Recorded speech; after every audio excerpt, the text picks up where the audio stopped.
Hurricane Dolly bringing a lot of wind and a lot of rain into southern Texas here. It continues to swirl across the Lone Star State. Currently, winds at 75 miles an hour, so a minimal hurricane. Category 1 starts at 74. If it drops below that, and I was asking our hurricane expert, Dr. Steve Lyons, he anticipates at the 11 o'clock advisory for this to drop down to perhaps around tropical storm strength. So we'll watch for that. It's going to continue moving on its westward path here. So if you live in Laredo, Texas, or anywhere between Brownsville and Laredo, watch out because this hurricane is headed in your direction. Yes, it's going to dissipate. It continues to interact with land. That is not going to strengthen it, but it still has a lot of rain with it and a lot of wind with it as well as a tornado threat. So do watch out for that. Basically, north of Brownsville, there's a tornado watch in effect until 7 o'clock in the morning.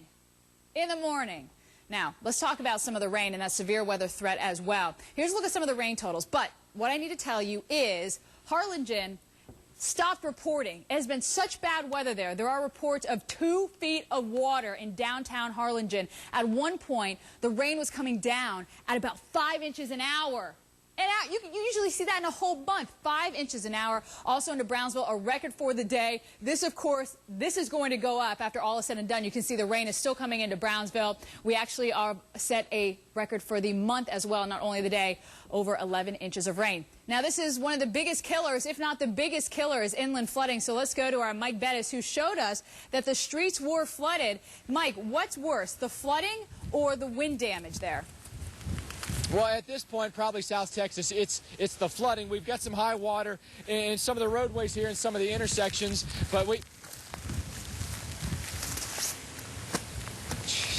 All right, Mike, of course, is in all that bad weather, and as you know, water and equipment, especially electrical equipment, do not mix very well there. So we will get back to him as soon as we can get that picture unfrozen. Here's a look at Hurricane Dolly again, spinning inland, and it's going to continue to do so. Here's a look at some of the current winds right now. We're seeing Corpus Christi still pretty breezy there, around 29 miles an hour, still holding on to the eye here, and still the strongest winds will be right on that eye wall here. Of course, it made landfall on South Padre Island, which is about 30 miles north and east of where our Mike Bettis is stationed in Brownsville.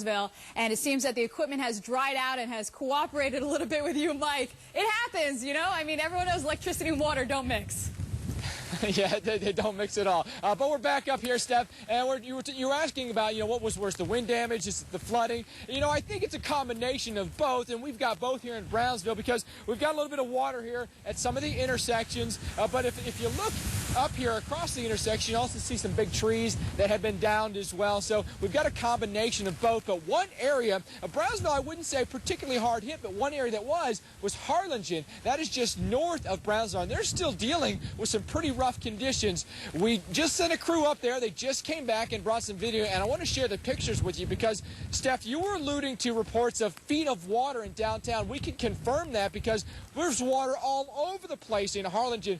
Parking lots are just rivers at this point. We've got rivers through the streets as well, and the winds are still kicking there as well. Winds are very gusty in Harlingen at this point, but we're a lot closer to the eye there than we are here. It's a good 30-minute drive from Brownsville up toward Harlingen, so we're a lot closer to that center of circulation with Dolly, so obviously we'd have a lot different impacts there as well. It is going to be a rough go, we believe, through the evening and probably through the overnight as well. Even if Dolly gets downgraded to a tropical storm, it doesn't necessarily mean that rain is going to go away just like that. It's not. We're likely to see potentially 3 to 7 more inches of rain. That's coming right out of the National Weather Service office here in Brownsville. In addition to that, we've already had 10 in some spots. So there might be some areas here that pick up over 15 inches of rain. That is going to be devastating. However, there is some good news. There's a silver lining with all of this rain because South Texas, and as you head towards, say, San Antonio and around Austin, really suffering through a drought. So this, if anything, is a drought buster, Dolly is. And so it's nice to see some of that rain pushing in, and especially inland. We can get 1, 2, 3 inches of rain in places like San Antonio. That'll be a welcome rain.